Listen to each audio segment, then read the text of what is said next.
Napakislot ako na may maramdamang gumalaw. Napadilat ako at ganun na lang ang pagkagulat ko nagbibihis na si Arcos na magising ako. Tiningnan ko ang aking sarili, nakatabon ako ng kumot at tiningnan ko ang loob nun. Ni isang saplot wala pa rin ako.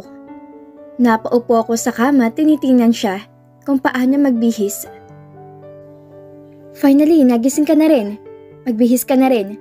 Tapos ng oras na binayaran ko rito. Walang emosyon niyang sabi sa akin. Sumilip siya sa bintana ng room na inokyo pa namin. Gabi na, baka hinahanap ka na rin sa inyo. Saad pa ni Arco sa akin. Nakita kong palabas na siya nang tawagin kong pangalan. Arcos. Napahinto siya pero di siya lumingon sa akin. Masaya ka ba sa kanya? Finally natanong ko rin sa kanya. She had me at worst. You had me my best, pero binaliwala mong lahat. And you chose to break my heart. Napasinghap ako sa kanyang sinabi, habang ang kanyang mga mata ay walang buhay na nakatingin sa akin. Hindi ko man gusto masaktan siya, pero kailangan kong gawin, dahil alam kong sa huli masasaktan ko rin siya. Ngiti na lamang ang binigay ko sa kanya, habang pinupulot isa-isa ang damit kong nakakalat. Sana maging masaya ka. I'm sorry. I am Catherine. Masaya ako sa kanya. Tuluyan ang tumulo ang luhang pinipigilan ko at tanging narinig ko lang ang pagsara na malakas sa pinto. I'm sorry, Arcos. I'm sorry. Napahagulhol na ako rito habang walang patid na paulit-ulit kong sinasabi ang pangalan niya. Sana sa susunod mapatawad mo rin ako. Kung totoong reincarnation, sana maging masaya tayo roon sa susunod dating buhay, Arcos. Nakita ko sina Arcos, Ellen and Tinay na masaya nagkukwentuhan sa my garden. Gusto kong lumapit sa kanila, pero naalala ko yung nangyari sa pagitan namin ni Arcos. Hindi ko na lang sila papansinin. Nandito rin naman ako para kumain. Nauna lang ako nakarating dito. Kinausap kasi si Gisi ng kamember niya sa dance troupe. Nang madaan ako sa gilid nila, di ko rin matiis na hindi sila batiin. Hi Ellen, Arcos and Tinay. Bati ko sa kanila nang mapadaan ako sa kanang gilid. Pero ni isa sa kanila ay hindi nila ako tinapunan ng pansin. Tumayo sina Arcos at Tinay, saka sila umalis sa pwesto nila. Nakatanaw lang ako sa kanilang mga likuran. Sorry Catherine ha, tapos na kami mag-lunch. Rinig kong sabi ni Ellen sa akin. Tumango na lang ako sa kanya. Para akong basag na platong napaupo rito dahil sa pagsisinungaling ko nasirang ang relasyong meron ako sa kanila. Catherine, napaangat ako ng tingin at nakita ko roon si Gisi na nakatayo sa gilid ko. Ayos lang yan, andito pa naman ako. Maniniwala pa rin ako sa'yo. Hinawakan niya ang aking kamay at ngumiti sa akin. Salamat. Kung hindi ko nakilala si Gisi, hindi ko alam kung anong ginagawa ko ngayon. Para akong pinutulan ng hangin.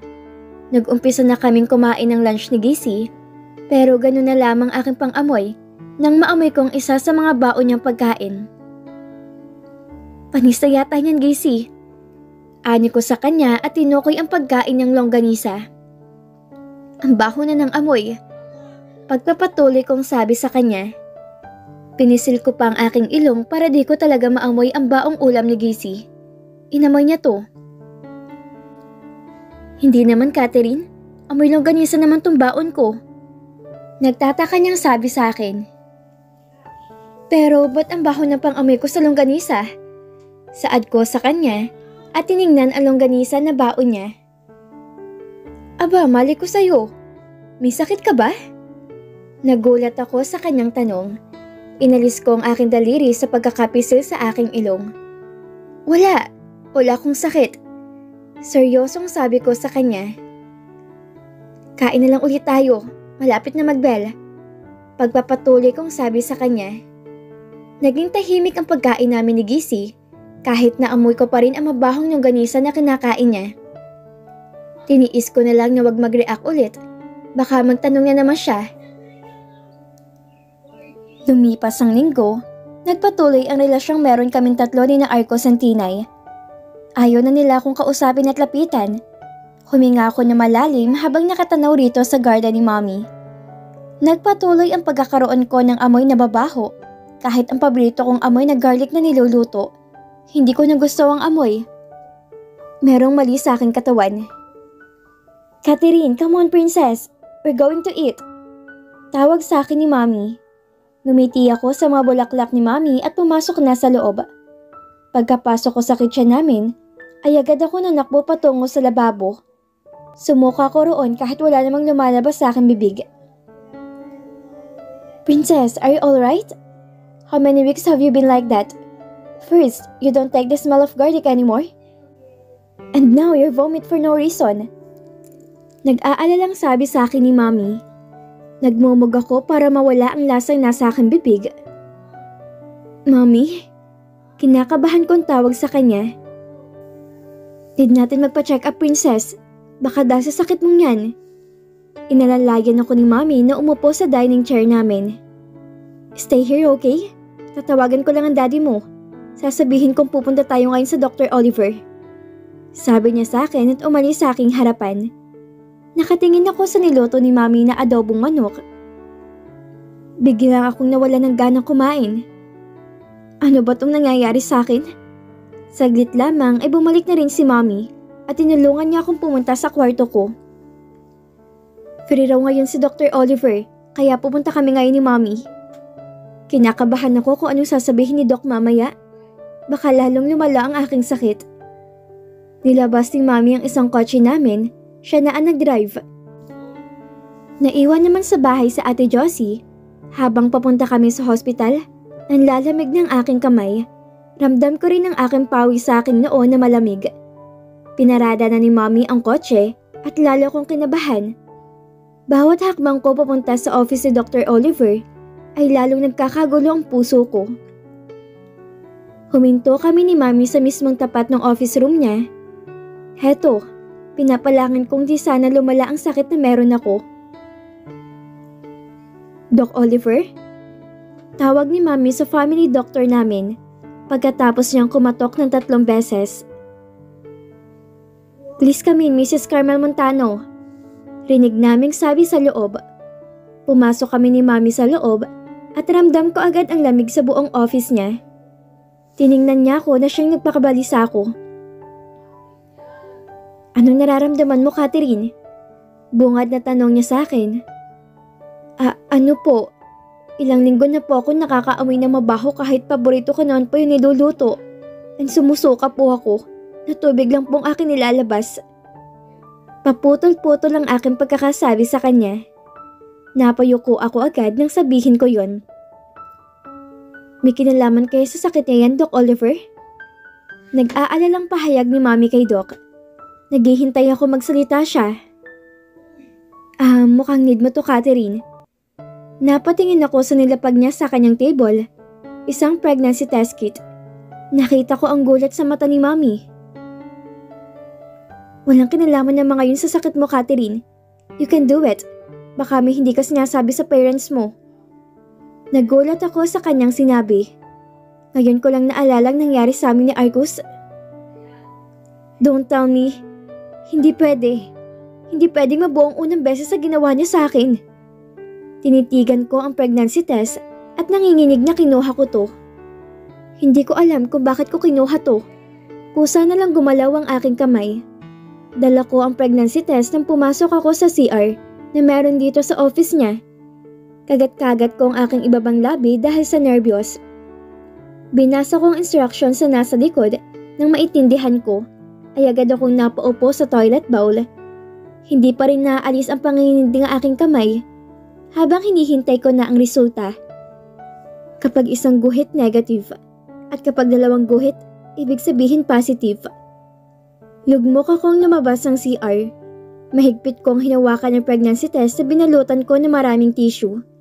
Nakayuko ako at nakita kong 2 pares sa sapatos sa aking harapan. Mommy? Mahinang tawag ko sa kanya. I'm sorry po. Hindi ko na napigilan ang luhang lumanda sa aking magkabilang pisngi. Yumakap ako kay Mommy na habang patuloy pa ring umiiyak sa kanya. I'm sorry, Mommy. I'm sorry. Paulit-ulit kong sabi sa kanya. Hinagod niya ang aking likuran. It's okay, Princess. It's okay. Don't worry, okay? Bulong niya sa akin. I suggest na ipakonsult niyo agad si Catherine sa isang obstetrician, Mrs. Carmel. Kay Dr. Patricia na kayo magpakonsult. Iyaka pa rin ako ni Mommy. Salamat, Doc Oliver. Sana walang makaalam sa iba, pero sa family namin. Hindi ko na alam, pero lutang ng isipan ko. At sunod kong nakita ay nandito kami sa OB-GYN clinic na sinabi ni Doc Oliver. May sinabi siya sa amin pero sarado ng isipan ko. Tangang si Mommy na lang ang sumasagot sa lahat ng sinasabi ni Dr. Patricia. Basta ang natatandaan ko lang ay healthy ang baby na nasa sinampupunan ko at 2 weeks na akong pregnant. Pagka-uwi namin sa bahay, tinanong agad ako ni Mommy kung sino ang tatay na magiging anak ko. Princess, tell me, sino please? Napayuko ako sa tanong niya. Maging si Daddy umuwi na malaman niyang buntis ako. Hinawakan ko ang magkabilang kamay ko. Si Arcus po, Mommy. Kailangan malaman ni Miguel ang tungkol sa pinagbubuntis mo. No, Daddy. Tigil ko sa kanya. Hindi ko alam kung matatanggap niya to. Hindi ko alam. Umiling ako sa kanya. Ako po magsasabi sa kanya. Please, ako na lang po muna magsasabi. Nahihirapan kong saad kay Daddy. Ayokong pati sila ni Tito Miguel mag-away dahil sa akin. Daddy, please. Ako na pong bahala. Nakita kong bumuga ng hangin si Daddy at saka tumanong sa akin. Hindi naman ba makakaapekto sa sakit niya to, Carmel? Umangat ang aking tingin kay Mommy. Makakaapekto. Hindi pwedeng gamitin kay Catherine ang chemotherapy. Mapapahamak ang bata sa napupunan niya. May iba pa ba tayong choice pera ron? Baka sa boses ni Daddy ang pag-aalala sa akin. Sinabi ni Doc Oliver sa akin ang tungkol sa modified radical mastectomy. Isang surgery siya kung saan kailangan alisin ang buong dibdib na may bukol. Yun daw ang pangkaraniwan sa mga buntis na katulad ni Catherine. Hanggat di pa kumakalat ang bukol sa kabilang dibdib niya. Paliwanag ni Mommy kay Daddy. Tumingin si Daddy sa akin at iyakap ako na mahigpit. Gagawin ang lahat ni Daddy para sa iyo, darling. At para sa apo ko. You'll be okay. Bulong niya at dinala ako sa aking room. Take a good rest, darling. Sabay na sabi ni na Mommy at Daddy sa akin. Panibagong problema na naman. Simula kaninang umaga, balisa na ako at hindi mawala ang kaba ko. Kailangan kong kausapin si Arcus. Alam kong kailangan niya ring malaman ng tungkol sa dinadala ko. Catherine, sure ka bang kakausapin mo si Arcus? Tumango ako sa sinabi ni Gacy. Ako yung kinakabahan sa'yo eh. Baka umiyak ka na naman. Nag-aalalang sabi niya sa akin. Ngumiti ako sa kanya. Hindi ako iiyak. Promise, Gacy. Pangako kong sabi sa kanya. Kaya please, hanapin natin si Arcus. May importante lang talaga akong sasabihin sa kanya. Pagpapatuloy kong sabi sa kanya. Ano pa nga bang magagawa ko, Catherine? Hinihila mo na ako, oh. Anya sa akin, kaya napangiwi ako sa kanya. Sa literary club kaya natin siya hanapin. Malay mo, roon lang siya nakatambay. Suggest niyang sabi sa akin. Napaisip ako roon. Baka nga nandoon si Arcus. Tara na sa literary club, Gacy. Magiliw na sabi ko sa kanya at hinila siya papunta sa club building. Si Gacy na ang nagtanong para sa akin. Hinintay ko lamang siya rito sa labas ng building. Nang matanaw ko naglalakad si Ellen papunta rito, sinalubong ko siya. Hi Ellen, si Arcus nga pala. Kasama mo ba? Nauutal kong tanong sa kanya. Bakit ba ako kinakabahan? Umayos ka nga, Catherine. Umiling siya sa akin. Nasa library siya ngayon, Catherine. May kailangan daw siyang hiramin na libro. Sagot niya sa akin. Salamat ha. Ani ko sa kanya. Naglakad na ako papunta sa library. Hindi ko na nga hinintay si Gacy na lumabas eh. Baka kasi mawala na naman si Arcus. Habang papunta sa library, tinext ko lang si Gacy. Gacy, diretso ka na sa library. Papunta na ako ron. Hindi na kita nahintay, baka mawala si Arcus eh. Nandun kasi si Arcus, kaya nauna na ako sa'yo. Message sent. Lakad na mabilis ang ginagawa ko kahit maliit ang aking hakbang dahil sa aking binti. Hindi ako pwedeng tumakbo, baka mapahamak ang sanggol sa aking sinapupunan. Pagkarating ko sa library ay wala akong nakitang Arcus. Nagtanong ako sa student aid na nandito. Gumawi po ba rito si Arcus Callisto?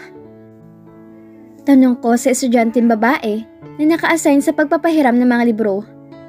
Ha? Kakalabas lang niya ng ilang minuto. Narinig kong sa rooftop yata siya pupunta. Sagot niya sa akin at bumalik ang tingin niya sa lalaking humihiram ng libro.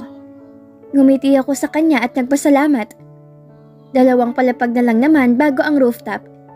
Hinihingal na ako pero kailangan ko siya makausap talaga. Kailangan niya malaman ang tungkol sa sanggol niya sa aking sinapupunan. Binuksan ko ang pinto ng rooftop at doon ko siya nakita. Arcus! Malakas sa tawag ko sa kanyang pangalan pero di siya huminto. Gusto ko man tumakbo palapit sa kanya ay hindi maaari. Hindi ko maaaring ilagay sa panganib ang nasa sinapupunan ko. Arcus Callisto! Malakas kong tawag ulit sa pangalan niya. Sa pagkakataon na yon ay huminto na rin siya. Nagtataka ang mukha niyang nakatingin sa akin habang hawak ang libro sa kanyang kamay. Nagbabasa siya habang naglalakad. Arcus, lumapit ako sa kanya hanggang makatapat ko ang mukha niya. Blanko pa rin to. May gusto akong sabihin sa'yo. Hinihingal kong sabi sa kanya.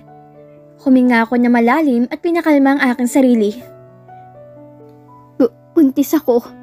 Buntis ako at ikaw ang ama ng dinadala ko, Arcus. Malakas kong sabi sa kanya. Hinihintay kong sumagot siya sa akin, pero tanging tawa lang niya ang nakuha ko mula sa kanya. Are you kidding me, Catherine? Pang-ooyam na sabi niya sa akin.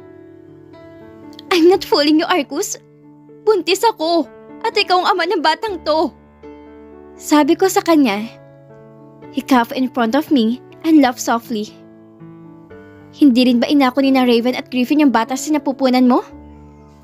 Nagulat ako sa kanyang sinabi. Napahakbang ako paatras dahil sa kanyang sinabi. Paano napasok sa usapan si Griffin? Takang tanong ko sa kanya. Sinarado niya ang librong binabasa niya kanina. Ilang beses kayo nakikita ni Tinay, Catherine? Pati crush ng best friend mo inagaw mo? Hindi ko na natiis at sinampal ko siya sa kanyang pisngi. Ganun na bang tingin mo sa akin? Nagtatanong kong sabi sa kanya. Napaawang ang aking labi sa kanya. Siguro nga, di ko pa talaga kayo kilala ni Tinay ng husto. Ang dali niyo maniwala sa mga nakikita niyo. Madiin kong sabi sa kanya. Langko na ang mga mata ko habang sinasabi ko yun. Sabihin mo ng lahat ng gusto mo, Arcus. Sabihin mo ng lahat ng masasakit na salita sa akin. Pero di ako makapapayag na saktan mo tong dinadala ko. Malakas kong sabi sa kanya. Wala kang kwenta, Arcus. Mabuti na lang talaga nakipaghiwalay ako sa'yo. Huli na tong lalapit ako sa'yo. Dahil sa susunod na magkikita tayo, ikaw naman na maghahabol sa akin. Pinunasan ko ang aking luhang tumulo sa magkabilang pisngi ko. Dahil kapag nangyari yun, ni isang kusing wala rin akong pakaalam sa'yo, Arcus. Maging kay Tinay. Pagpapatuloy kong sabi sa kanya. Tumalikod na ako sa kanyang harapan. Salamat sa lahat. At sana din na talaga tayo nagtagpo. Sinarado ko ang pinto ng rooftop. Doon sunod-sunod tumulo ang aking luha. Lasa tong pag-iyak ko sa kanya. Catherine, nakita ko si Gacy na baka sumuka ang pag-aalala sa akin. Ngumiti ako sa kanya at pinahid ang aking luha sa magkabilang pisngi ko. Tara na, Gacy. Yaya ko sa kanya at nauna na akong bumaba. Sa araw na ito, Wala na akong kilalang Arcos Calisto at Tinay Gomez. Wala na akong kaibigan para kay Gacy. Ayos ka lang ba? Nag-aalala ko sa'yo. Tubig. Sabay abot sa akin ng bottled water na binili niya. Nagpa siya kaming hindi pumasok sa sumunod naming subject. Wala naman din kaming gagawin doon. Salamat, Gacy. Kinuha ko ang tubig at ininom ito. Wala yun, Catherine. Alam mo namang ikaw lang ang nag-iisa kong kaibigan. Salamat sa lahat-lahat, Gacy. Hindi ko makakalimutan to. Hindi kita kakalimutan. Sabi ko sa kanya at hinawakan ko ang kanyang kamay. Hoy, para ka naman magpapaalam sa akin. Sira, ayos lang. Basta wag mo rin akong kalimutan, ha? Saad niya sa akin at tinapik ang aking braso. Oo naman. Masayang sabi ko sa kanya at niyakap siya na mahigpit.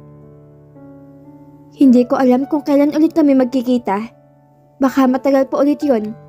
Paniguradong sa pagkikita namin ni Gacy, makikita ko ng totoong ngiti sa mga labi niya. Nang sumunod na araw, hindi na ako pumasok sa campus. Nang araw na yon, pinutol ko na lahat ng ugnayan ko kina Arcos sa Tinay. Bakit ko pa'y pagsisiksikan ng sarili ko kung ayaw na nila akong kausapin at makita pa?